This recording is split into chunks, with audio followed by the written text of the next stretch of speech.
As the soft hum of fluorescent lights buzzed above, the air inside the thrift store was thick with dust and forgotten memories. Rows of discarded furniture and faded clothes stood like silent relics of lives once lived. It was a quiet December afternoon when the poster, Reddit user SuperHeatran2, he wasn't looking for anything in particular, just drifting, until something caught his eye. A Kodak carousel box, tucked beneath a pile of National Geographics from the 80s. Its plastic shell was yellowed with age, but still intact. Something about it, its weight, its presence, pulled at him. He cracked it open with a soft click, expecting dusty old slides or maybe vacation photos. What he found instead snapped his body cold. Inside, wedged in the middle of the carousel, was a single strip of film. Not a slide, just film. No label, no context, just raw, unmounted exposure. Curious, he lifted it toward the light, but as the image began to reveal itself, his hand trembled. It was a body. A nude human figure, slumped between a bed and a wall. The floor beneath them was soaked in blood, not stylized, not cinematic, but chaotic and real. Smears on the wall, splatters on the mattress. The body's posture, limp, unnatural. The lighting in the photo was dim, like from a cheap bulb overhead. But the grain, the shadows, the sickening realism, it didn't feel like a horror art piece. It felt like evidence. His heart pounded.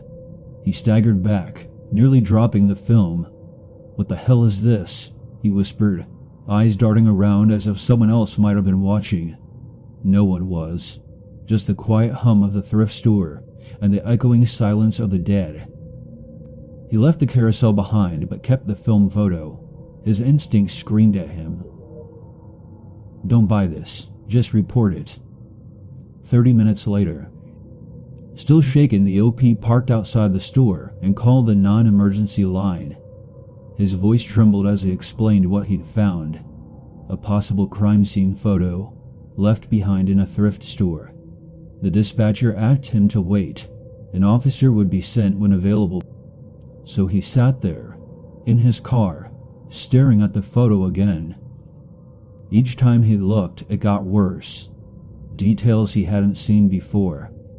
Smudged fingerprints trailing down the wall, like someone had tried to pull themselves up.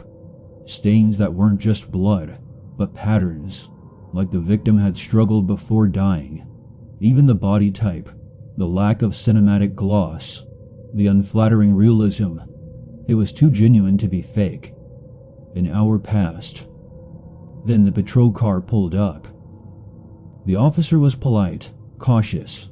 They reviewed the image together, the cop asking questions. "Where did you find it? Did you touch anything else? Was it in the box when you opened it?" The OP answered everything. He hadn't bought the box, hadn't tampered with anything else. He just found the film, took a photo, and reported it. The officer photographed the strip again, then took the box from the store with him for further processing. That was it.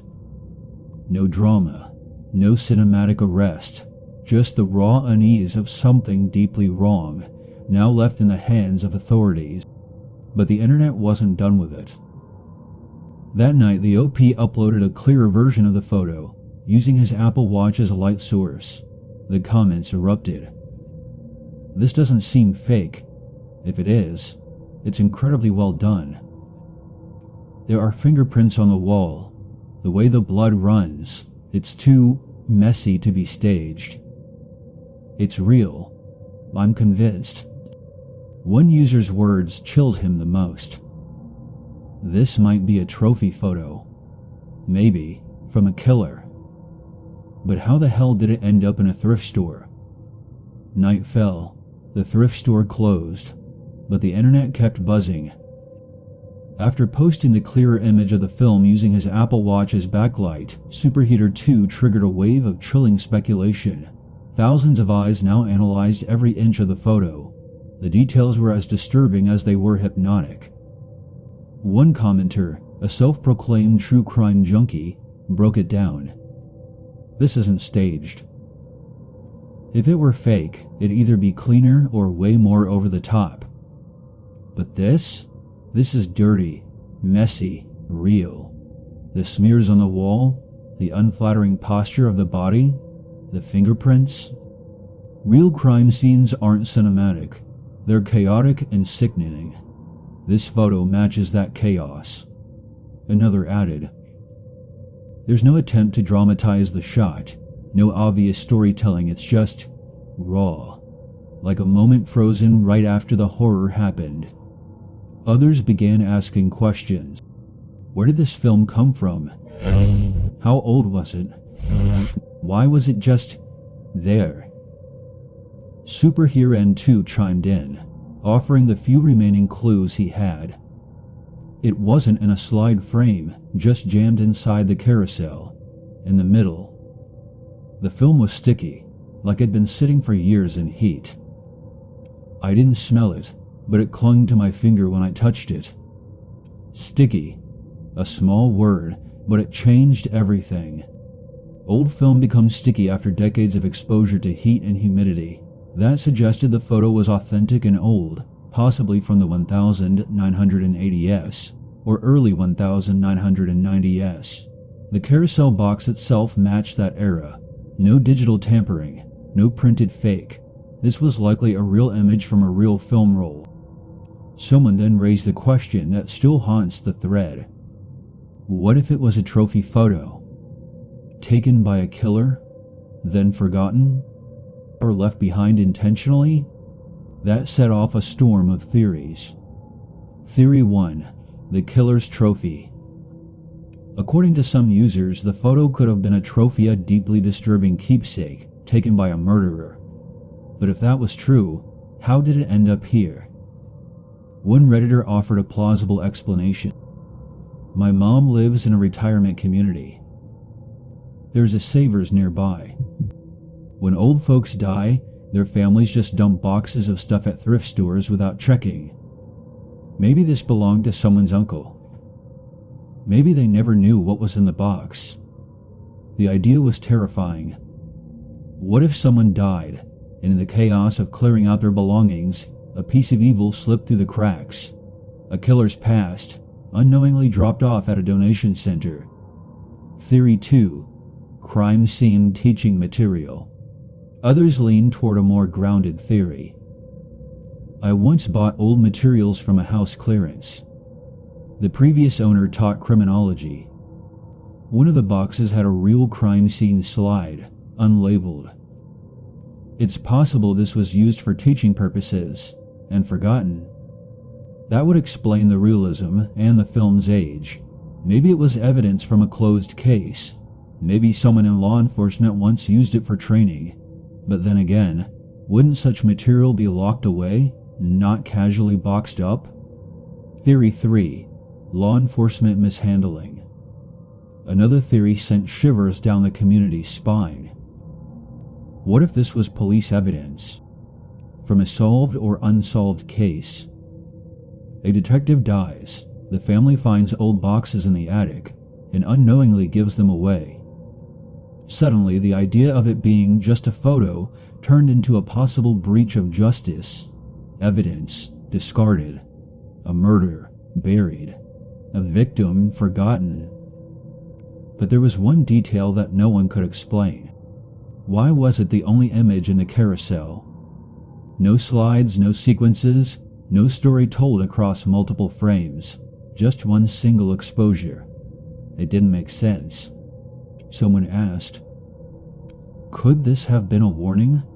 A message? Was it meant to be found? Superhero N2 never replied to that comment. Weeks passed. Then months. No update from the police, no news reports, no confirmation of an open case. Silence. As if the photo never existed. As if the horror it captured was swallowed whole by time. But the image lives on, blurred, reposted, analyzed. Each pixel dissected. Every blood smear haunting those who stare too long. And the carousel? Still gone. Still missing. Still holding its secrets.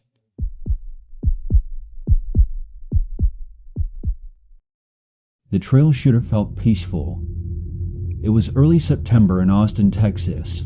Sunlight filtering through the trees, birds chattering overhead, and the earthy crunch of dry leaves beneath their feet. A brother, his sister, and their dog had taken this trail dozens of times before. But that day, something was different. It started with a pile of stones. 3 smooth river rocks, stacked into a tiny cross formation at the base of a cedar tree. Odd, but maybe someone's memorial. Then came another. Then another. And another. By the time they stopped counting, they had seen 11 crosses, each one built from different materials: rocks, metal fence posts, bits of concrete. Some were simple, others were intricate, almost ceremonial. One even had animal bones woven into it. The woods had grown eerily silent. Even the dog was uneasy, ears flat and tail low. The further they walked, the heavier the air became, as if the trees themselves were watching.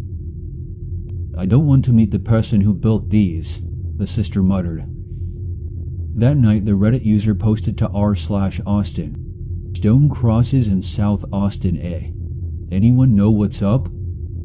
We found these today on a trail near Westgate and Stastny." Felt off. Photos followed, grainy but chilling. The crosses weren't old. Some were built from modern cement and rebar, like someone had raided a construction site. They weren't historical, they were recent, which meant someone was still out there, building them. The replies came quickly, some curious, others concerned. But one comment shut the entire thread down like a cold slap to the face. "Call APD/311. Tell them you think Rami Zawaye is back. He escaped custody in June, and he's dangerous." Rami Zawaye. To most of the internet, he was just a name. But to the residents of South Austin, especially those living near Westgate and Menchaca, he was a living nightmare. For years he had stalked the woods. A mentally unstable man with violent tendencies, Rami had been seen smashing windshields, screaming about Satanism, even wielding a chainsaw and cutting down trees in the Green Belt. Some said he believed the woods were cursed. Others said he was trying to cleanse the land. One neighbor recalled, "Steal water from my backyard faucet, whole gallons at a time. I once found a lock-picking tool outside my door. Pretty sure he tried to break in." Another wrote, "Saw him stroll past my apartment once, then swing a sledgehammer through someone's windshield, and just walk away like nothing happened." The crosses were his. A forest full of stone crucifixes, his way of purifying the woods. And the animal bones? One woman claimed, "He saw stray cats in half. Says he's cutting out the devil." There were no official records confirming that claim, but no one doubted it, not after what he'd already done. Police had arrested him 6 times in less than a year, but each charge was dropped or dismissed. He was briefly hospitalized for psychiatric treatment in April 2024, but escaped after just a few weeks. Now, months later, the crosses had returned. So had Rami. Locals were terrified. One resident posted, "He's targeting my home. Last year he'd stand outside, whispering to himself. Now I find rocks stacked in my yard. I think he's marking people." Someone else added, "Rami thinks there are Satanists in the trees. He builds crosses to fight them. But it's not just art. He's not just unstable. He's violent." Police knew who he was. The neighborhood knew who he was, but he kept slipping through the cracks. Arrested, released, vanished, returned. Now the woods had become his canvas again, marked by symbols of obsession, paranoia, and something far darker. The woods weren't safe anymore. Not when people started finding evidence of Rami inside their fences. Not when neighbors whispered about hearing chainsaws at 2 a.m. deep in the greenbelt. It wasn't just rock formations anymore. It was trespassing, vandalism, surveillance. He stalks the trails at night. One woman posted, "He stands behind trees and just watches. Doesn't move. Doesn't speak. My dog won't even go near that section anymore." Another neighbor shared a photo. A cross made of white decorative boulders, the same ones that had once lined their front yard. Now shattered, stacked, arranged. A message, or a warning. And then came the most disturbing detail. He said the devil lives in the trees, that he's cutting the evil out. The crosses weren't symbols of peace, they were battlegrounds. A war only he believed in. Locals described him muttering about rituals, cleansing, and sacrifices. He believed the Greenbelt was home to a cult one he alone could purge. He didn't need followers. He needed tools. A chainsaw, a sledgehammer, a pile of stones, and he had all three. And yet, he kept walking free. Why? How? Because no one could make charges stick. The mental health system failed. The police were overwhelmed, and the community was left with one constant: fear. In one post, a resident wrote, "My biggest fear isn't just seeing him in the woods. It's that no one does anything until someone ends up dead." Another said, "He hasn't hurt anyone yet, but we've found crosses with bones. We've heard screams, and we've seen the eyes of a man who truly believes he's fighting the devil." Then came the final update. Rami was arrested, again. This time, he was sentenced to 240 days in jail. A small victory, a sigh of relief. But there was a catch. He had already spent much of the year in confinement, so the sentence was deemed time served. And just like that, Rami was released. There was no press conference, no citywide warning, just silence. But the locals knew. Because one morning, a hiker spotted a new cross, still damp with dew, still fresh. The Reddit post that started it all now sits archived, buried beneath newer threads. But the photos remain. The crosses remain. And Rami remains. Out there, somewhere in the woods. Watching, building, waiting. And the scariest part, no one will know when he decides that stones aren't enough anymore.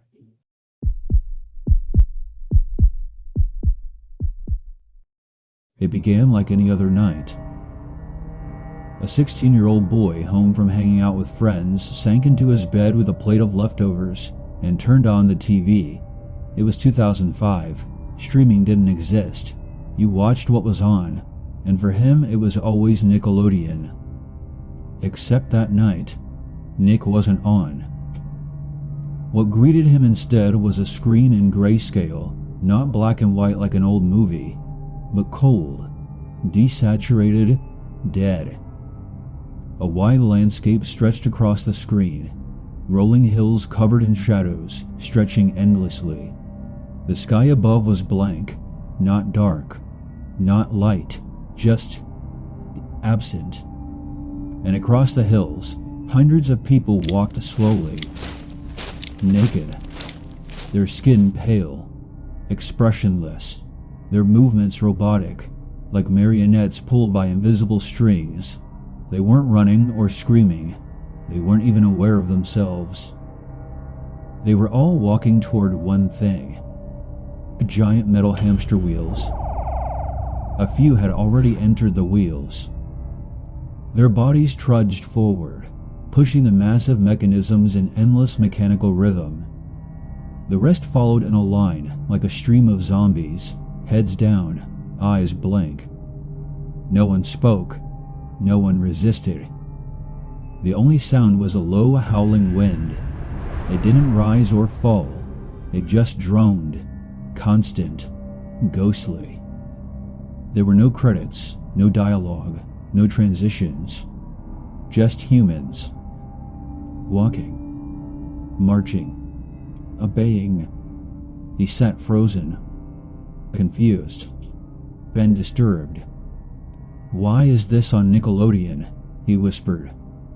His teenage brain tried to rationalize it. Maybe it was a short film? An artsy intermission? But something was wrong. It didn't feel experimental. It felt like a message. The people in the wheels weren't just trapped. They were lost. And the longer he watched, the more the scene repeated. Over and over. New people entered the frame. Others disappeared. But the imagery never changed. It felt evil.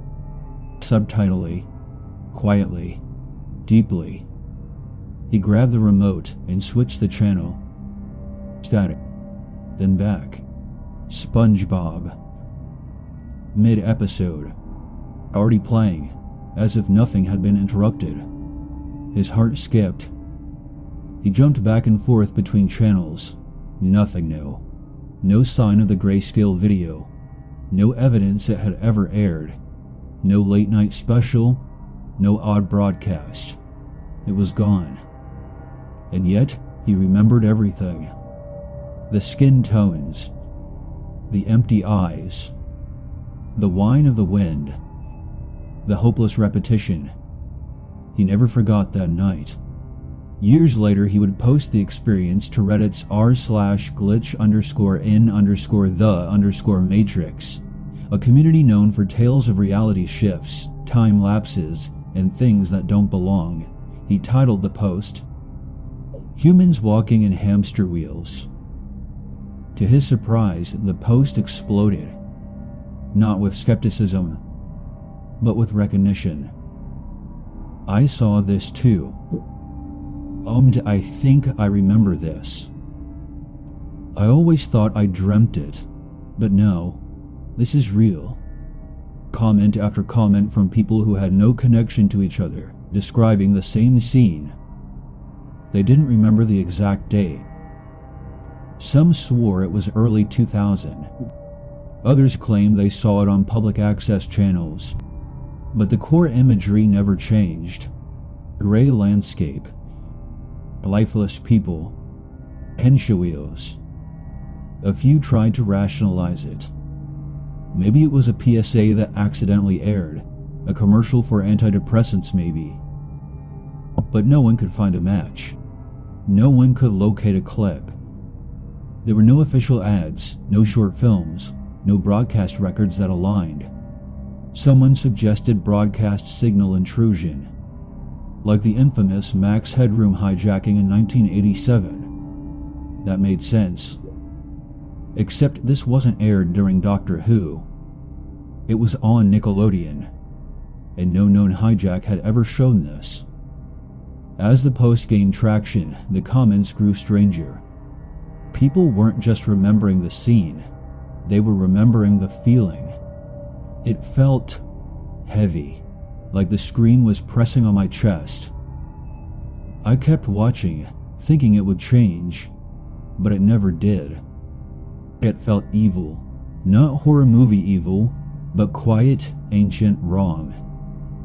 No one could explain it. Some thought it might have been a leaked short film, something never meant to air. A few users pointed to Metakos, an experimental short with distorted humanoid forms and surreal visuals, but it didn't match. No were no hamster wheels, no line of people. Just noise. This was methodical.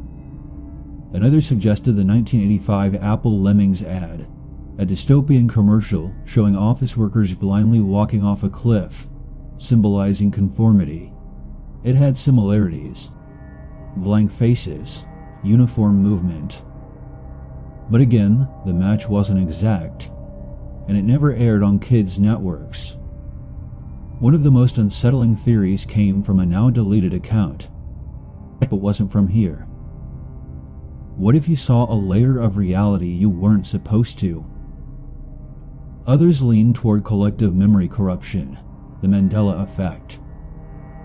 Maybe people had dreamed something similar, and the post just activated a shared false memory. But there was one detail no one could dismiss. Too many people remembered it. They remembered the visuals. They remembered the sound. They remembered how the feeling of being watched lingered, even after switching the channel. The original poster never found a clear answer, and weeks after posting, their account was suspended. No final update. No explanation. Just silence. And the thread, now archived, faded into Reddit's digital graveyard, just like the broadcast itself. But the image remains, seared into the memories of those who saw it. And every once in a while, late at night, someone will post again, "Did anyone else see the people in the hamster wheels?" And in the dark somewhere, a few others will answer, "Yes, I saw them too."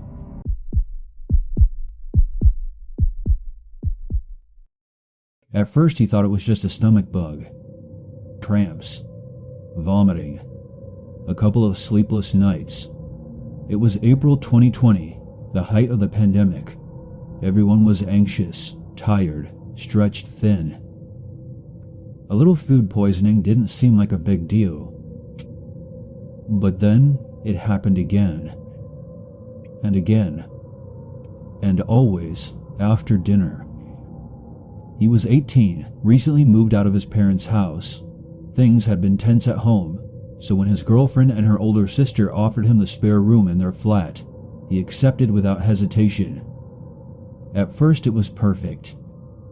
They cooked, he cleaned. They were kind, fun, even a little quirky. The sister was quiet, but cool. The girlfriend was affectionate, passionate, maybe a little too passionate. It started subtly. He'd get sick 1-2 times a week, always after meals. At first he thought he was allergic to something, maybe a spice, maybe dairy. He mentioned it gently, just a curious question. "Hey, did you change anything in the recipe?" The reaction was immediate. His girlfriend's face fell, her voice turned sharp. "Are you saying I poisoned you? Do you think I'm trying to hurt you?" He tried to explain himself. No accusation, just confusion. But it didn't matter. She took it personally. She cried. Then she shut down. The conversation never came up again. That's when he noticed the kitchen rules. He wasn't allowed to cook. Wasn't allowed to help. If he entered the kitchen while they were preparing a meal, they'd snap at him. Even if he offered to clean early, they'd tell him to wait outside. They insisted on serving him the food directly. Plates already full. Already chosen. And if he hesitated, if he so much as looked uncertain, they'd stare. Eyes locked. Smiles tight. Waiting. "Isn't it good? You don't like it?" He started skipping meals, making excuses, but that only made things worse. His girlfriend would sulk. The sister would go silent. Sometimes he'd find her watching him expression blank when he returned to the living room. It was like some unspoken game had begun, and he had no idea what the rules were. He tried confiding in a friend. They asked the obvious question.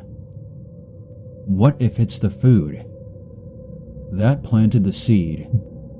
and once it was in his mind, he couldn't ignore it anymore. He watched more closely. The glances, the private text between the two women, even when they were sitting right next to each other. The way they always insisted he eat his plate, even when the dishes looked identical. That's when someone online gave him a disturbing suggestion. Switch plates, see what happens. He tried. Just once. He reached for the wrong plate. The sisters, as a joke. Her reaction was instant. Laughter gone, smile vanished. No, that one's mine. Just like that. Not angry. Possessive. Like it wasn't food. Like it was a plan. After the plate switching incident, something in the apartment changed. Not outwardly, not immediately. But he felt it. The glances lasted longer. The silence grew deeper. The meals came faster, hotter, like they'd been waiting for him. And always the same script. Eat before it gets cold. This one's yours. We made it just for you. He stopped trusting the food. He pretended to eat, flushing mouthfuls down the toilet. Some nights he claimed he wasn't hungry, other nights he ate with friends. But the nausea still came, even without eating. And that's when he started to wonder. Was it something in the apartment? The water? The air? Or was it something else? He began documenting everything. Symptoms, dates, photos of the food. He wrote in a private Google Doc, hid it under a fake folder name. But even that didn't feel safe. He was convinced someone was reading his messages. Then came the night that changed everything. He awoke around 3 a.m.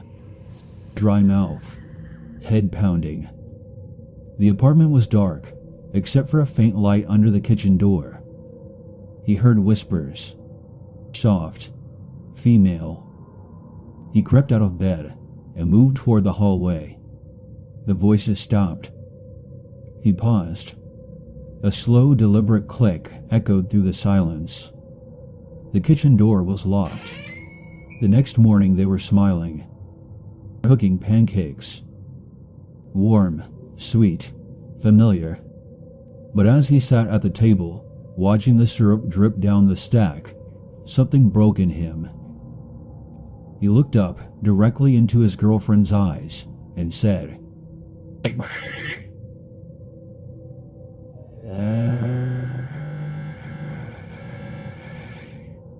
I'm cooking from now on. I think I've developed a food allergy. Her smile faltered. For the briefest moment, her eyes went flat, empty.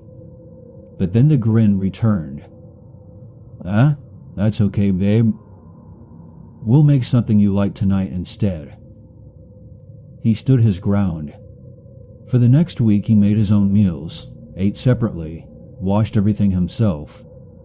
And just like that, the sickness stopped. No cramps, no vomiting, no headaches. Just quiet and cold silence from the women he lived with. Online, people speculated. Some blamed stress. Others thought it was psychological. A few mentioned slow poisoning using small, consistent doses to keep him weak and paranoid, while never enough to trigger emergency tests. One comment hit him the hardest. Drain cleaner. Tasteless. Corrosive. You'll vomit, sweat, get dizzy. Then you'll adapt. Then they up the dose. Another wrote, "This isn't about the food. It's about control. They want to see what it takes to break you." He planned to leave. Quietly. Without a fight. But before he could pack, his laptop died overnight. His charger cut. His toothbrush, wet though he hadn't used it. Its soap replaced, Slightly different scent, different texture. Something was happening. Something small, but deliberate. The next morning, both women stood by the door as he got ready for work. His girlfriend handed him a brown paper bag. "Lunch," she said softly. "We made it special." He took it. He smiled. Goddamn fact. He tossed it into the first trash bin he saw on the street. He never returned. Blocked their numbers, changed his email, slept in his car for 2 nights before finding a temporary place. He didn't tell anyone where he'd gone. He never got proof. No police report. No confrontation. No apology. Just memories. Of smiles that lasted too long. Of locked doors at 3 a.m. Of food made with too much care. And sometimes, even now, he wonders, what if I'd eaten that lunch